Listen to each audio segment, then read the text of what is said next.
Bonjour à tous. Alors voilà, après un long moment sans avoir pu faire de vidéo sur les flammes jumelles, je fais une nouvelle vidéo aujourd'hui pour vous parler des risques de l'enfermement dans ce parcours. Donc aussi bien pour les personnes qui sont dans ce lien d'âme que pour ceux qui pensent l'être et qui ne le sont pas forcément. Et comme j'ai déjà pu l'expliquer, il y a beaucoup plus de personnes qui pensent être dans ce type de parcours et qui vont s'enfermer dedans que de personnes qui le sont réellement. Donc tout ce que je vais vous dire, ça vient donc bien sûr de ma propre expérience, mais également, je prends également comme modèle, comme exemple, les personnes que j'ai en consultation et qui sont bien dans un parcours de flammes jumelles. Quand je dis qu'ils le sont bien, c'est parce que j'ai reçu l'information par les guides de la confirmation de ce lien d'âme. Et donc c'est ce qui me permet à chaque fois, eh bien simplement de me confirmer euh, comment les personnes en fait vivent, ressentent cette reconnexion avec le jumeau et toute la puissance du lien, toute l'essence, toute la magie qu'il y a autour.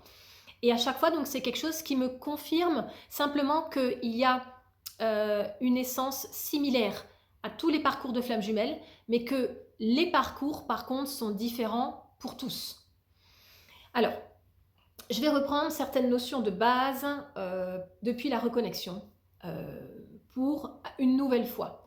Remettre l'accent dessus car c'est vraiment dans cette phase-là qu'on peut vraiment déterminer si on a bien rencontré sa flamme jumelle ou pas. En tout cas, c'est une information très importante parce que tous ceux qui ont vécu la reconnexion et que c'est bien leur jumeau d'âme ont ressenti ce que je vais vous réexpliquer maintenant. Donc, quand les jumeaux se rencontrent, à un moment, donc, il va y avoir cette phase de reconnexion. La reconnexion, c'est lorsque les deux âmes vont se reconnaître. Et quand elles se reconnaissent, eh bien, leurs chakras vont se brancher ensemble. Ce qui fait que ça va provoquer une montée vibratoire extrêmement importante qui va faire que les jumeaux vont être complètement submergés et subjugués par ce qui est en train de se passer. Donc ils sont baignés dans cet amour juste incroyable, mais par contre, cette intensité, cette reconnexion de leur chakra va amener à ce que tout ce qu'ils portent en eux va remonter à la surface, tout leur traumatisme et tout leur corps subtil vont être complètement exacerbés par cette rencontre. Et alors, donc pour faire la parenthèse, pour ceux qui ne savent pas, les corps subtils, eh bien, nous avons donc un corps physique, mais nous avons également un corps énergétique, qu'on appelle aussi le corps éthérique. Nous avons un corps mental, un corps émotionnel, un corps causal. Et tous ces corps, en fait, eh bien, sont emboîtés les uns dans les autres. Et ce qui fait que quand il y en a un qui est déréglé, ben, ça dérègle les autres. Et avec cette rencontre extrêmement puissante, eh bien, les corps vont être complètement exacerbés. Tout ce que l'on porte par la fréquence vibratoire de la reconnexion va ressortir.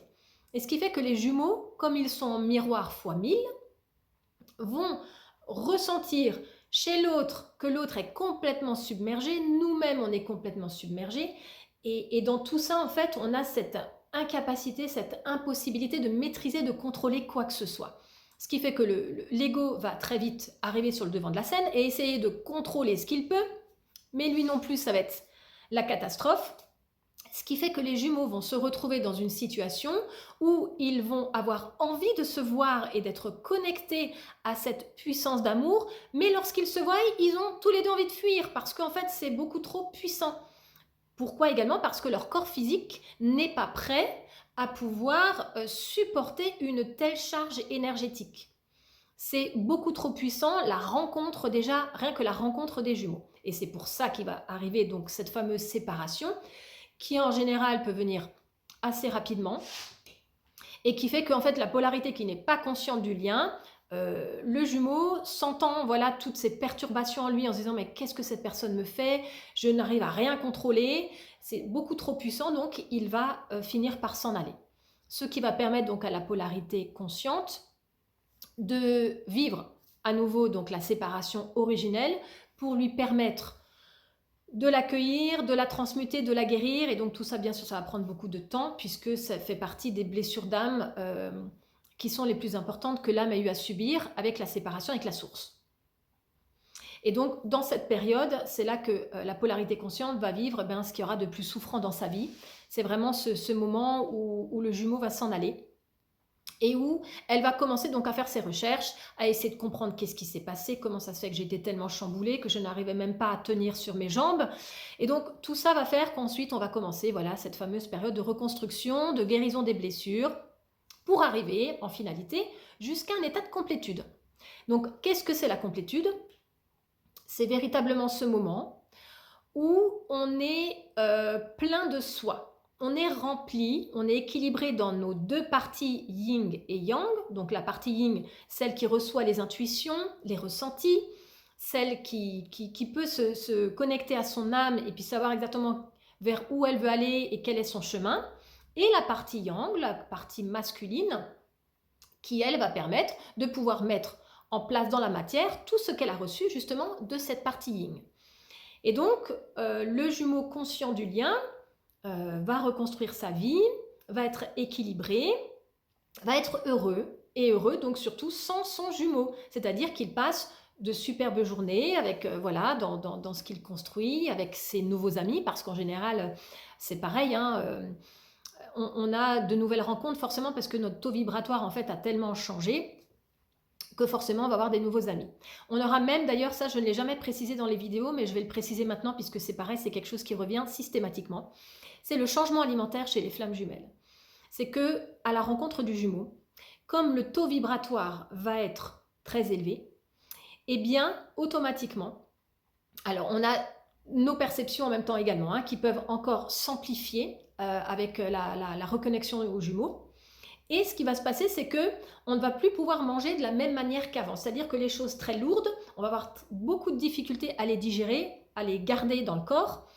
Et bien pourquoi? Parce que ça n'avait pu être ajusté à notre fréquence. Et quelque chose qui revient effectivement également très souvent, eh bien forcément, c'est par rapport à la viande. Puisque donc, vous le savez, aujourd'hui, l'humanité ne traite pas correctement nos frères qui sont venus pour aider l'humanité justement dans cette évolution. Ils sont tellement maltraités que cela crée beaucoup de stress, beaucoup... eh bien, ces animaux en fait ont des sentiments et quand le bébé est enlevé à sa mère pour aller à l'abattoir, imaginez un petit peu la douleur de cette maman et la peur de ce petit être qui va devoir aller à l'abattoir, surtout qu'on sait que les abattoirs, eh bien c'est juste... rien n'est fait, rien n'est adapté pour accueillir l'animal. Enfin bon, c'est dans des conditions absolument atroces. Donc qu'est-ce qui se passe? Forcément, les animaux, eh bien, la viande va être remplie quelque part, va être dans le même taux vibratoire de tout ce stress qu'aura subi l'animal. Et ce qui fait que nous, lorsque l'on mange eh bien une viande où l'animal a été maltraité, a été en stress, eh bien qu'est-ce qui se passe? Le taux vibratoire de la viande ne va pas être ne va pas être accordé avec notre taux vibratoire. Donc ce qui fait que chez les flammes jumelles, quand il y a eu cette remontée, et bien ensuite au niveau de l'alimentation, par exemple on n'arrive plus à manger de la viande parce que notre corps physique n'arrive plus en fait à pouvoir manger une viande qui n'est plus sur la même fréquence. Donc voilà, ça fait partie donc des choses, des changements que vit dans sa vie la flamme jumelle. Et donc quand elle est dans cet état de complétude, eh bien c'est là que j'en viens donc le sujet de la vidéo, c'est de ne pas rester enfermé ensuite dans cette étiquette flamme jumelle et de passer ensuite toutes ces années, toute sa vie à juste et dire voilà je suis en complétude, j'attends que mon jumeau revienne. Sauf que ce qu'il faut bien comprendre, c'est que on ne sait pas quand est-ce que le divin eh bien, réunira les deux jumeaux et que pour chaque couple, cela peut être différent. Et que plus on va avoir une mission d'âme où on va devoir être au contact de beaucoup de monde, et plus on va nous demander d'être épurés très en profondeur. Et on ne sait pas également qu'est-ce que les âmes finalement ont décidé au départ et que peut-être l'âme en fait veut aller au-delà de juste la guérison des blessures et que peut-être l'âme veut travailler et d'aller vraiment vers son éveil. Pourquoi? Parce que la mission, enfin le but de toutes les âmes, c'est l'éveil. C'est de dissoudre le mental et que ce ne soit plus le mental qui gouverne nos vies, mais que ça soit l'être et d'incarner l'être que nous sommes. Donc, il est peut-être possible que l'âme, avant que son jumeau revienne, eh bien, va aller encore beaucoup plus loin que juste la guérison des blessures et la complétude, et voudra encore aller plus loin dans son chemin d'éveil. Donc tout cela pour dire que quand on se sent bien, qu'on continue son chemin, eh bien, il n'y a pas d'incompatibilité à s'ouvrir à quelqu'un d'autre et à souhaiter vouloir vivre quelque chose d'autre avec quelqu'un si le jumeau n'est pas là.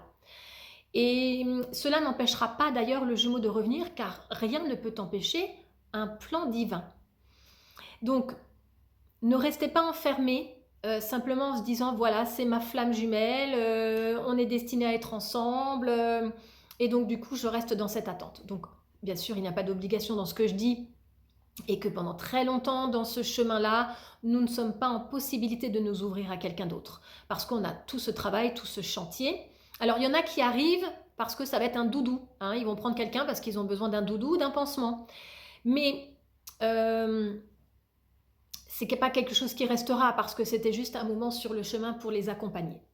Mais il y a un moment où vraiment on peut ressentir que c'est ok, je suis bien avec moi, je n'attends plus cet autre, je l'aime et je lui laisse mais toute la liberté de revenir ou de ne pas revenir et qu'il n'a aucune obligation de revenir forcément vers moi. Et donc, je suis en mesure de m'ouvrir à quelqu'un d'autre. Donc, interrogez-vous d'ailleurs si vous en êtes là et si vous êtes en complétude. Est-ce que vous vous sentez prêt à être en mesure de vous ouvrir à quelqu'un d'autre? Peut-être que derrière ça, si on ne se sent peut-être pas prêt, c'est que peut-être il y a encore de l'attachement quand même inconsciente par rapport aux jumeaux, pardon. Donc, voilà, ce que je voulais dire, c'est que très souvent sur Internet, il y en a qui disent non, attention, il n'y a pas de plan B, il faut attendre le jumeau. Alors, attention à ne pas vous enfermer. Attention à ne pas s'enfermer dans le concept flamme jumelle et de ne pas vivre sa vie. Il est important de vivre, de voir toute la beauté de la vie et de laisser l'univers vous apporter ce que vous avez besoin et de ne pas vous placer de barrières qui vont vous limiter. Car vous êtes la seule personne à limiter votre vie parce que vous êtes le créateur. Le créateur, voilà, vous laissez la partie divine, cette partie divine, pouvoir créer sur cette vibration du cœur. Et c'est là où on peut vivre, bien sûr, ce qu'on appelle les miracles. Alors maintenant, je vais parler des personnes donc qui, malheureusement, peuvent s'enfermer, pensant être dans un parcours flamme jumelle et ne le sont pas forcément. Donc là, je vais faire une parenthèse très importante parce que c'est souvent ce qui revient sur le groupe de flammes jumelles que je gère. Il y a des personnes qui justifient le comportement de quelqu'un en disant c'est normal qu'il me traite comme ça ou qu'il se passe ça, c'est parce qu'il vient réveiller mes blessures. Alors attention, la flamme jumelle, ce n'est pas par un mauvais comportement qu'elle va venir réveiller vos blessures. La flamme jumelle, elle n'a pas besoin de ça pour réveiller vos blessures. C'est que juste la puissance du lien par effet miroir fait que toutes vos blessures ressortent. Il n'a même pas besoin de parler d'ailleurs, que tout ressort. Donc, l'attitude du jumeau jamais n'ira vous faire du mal, n'ira vous maltraiter, que ça soit physiquement, que ça soit psychologiquement, pour réveiller vos blessures. Il n'a pas besoin de ça. Et c'est un amour tellement puissant que bien au contraire, le jumeau ne veut surtout pas vous faire le moindre mal. Et c'est d'ailleurs bien pour ça qu'il va partir. C'est parce qu'il n'est pas en mesure d'arriver à supporter la masse, la puissance énergétique de cette relation. Il voit que vous aussi, vous êtes complètement déboussolé par tout ça, que c'est trop compliqué. Et il ne veut pas vous faire du mal, il ne veut pas non plus faire du mal parce que très souvent le jumeau peut être engagé avec quelqu'un, il ne veut pas non plus faire de mal à la personne avec qui il est et donc il s'ennuiera. Donc le jumeau va arriver aux blessures par comment? Eh bien par sa fuite, par son silence, par ses absences, par le temps qui passe et qu'il n'est pas forcément là. Mais pas d'une autre manière, pas en allant vous blesser. Celui qui vient vous blesser, qui vous fait descendre, ce n'est pas un parcours de flamme jumelle. Donc c'est ça qu'il est très important d'entendre parce que je vois des personnes que je peux avoir en consultation qui s'enferment dedans et qui peuvent descendre très bas et qui n'entendent pas, qui n'arrivent pas à s'ouvrir en fait à autre chose. Alors j'espère que ceux qui m'écoutent dans cette vidéo et qui vivent des choses difficiles avec quelqu'un, qui les fait souffrir, prennent conscience qu'on ne peut pas accepter de rester dans quelque chose qui nous fait souffrir. C'est-à-dire qu'il faut toujours penser à soi d'abord et que ce n'est pas aligné. Une relation, elle est faite pour vivre dans l'harmonie. C'est-à-dire que si on n'a pas d'harmonie dans ce qu'on vit, ce n'est pas la peine de le vivre. Il faut que nous soyons alignés sur tous les plans de conscience. Donc attention, ne restez pas enfermés dans quelque chose qui n'a pas lieu d'être. Il y a différents liens d'âme. Et oui, effectivement, il n'y a pas que chez les flammes jumelles que les relations peuvent être extrêmement puissantes. Ce qui fait qu'il est facile de pouvoir coller l'étiquette et penser qu'on est forcément dans un parcours de flammes jumelles, mais ce n'est pas forcément le cas. Donc attention, protégez-vous, faites attention. Si vous allez de plus en plus mal, ce n'est pas normal, c'est que la personne est en train de vous faire descendre, alors que la flamme jumelle vous fait monter.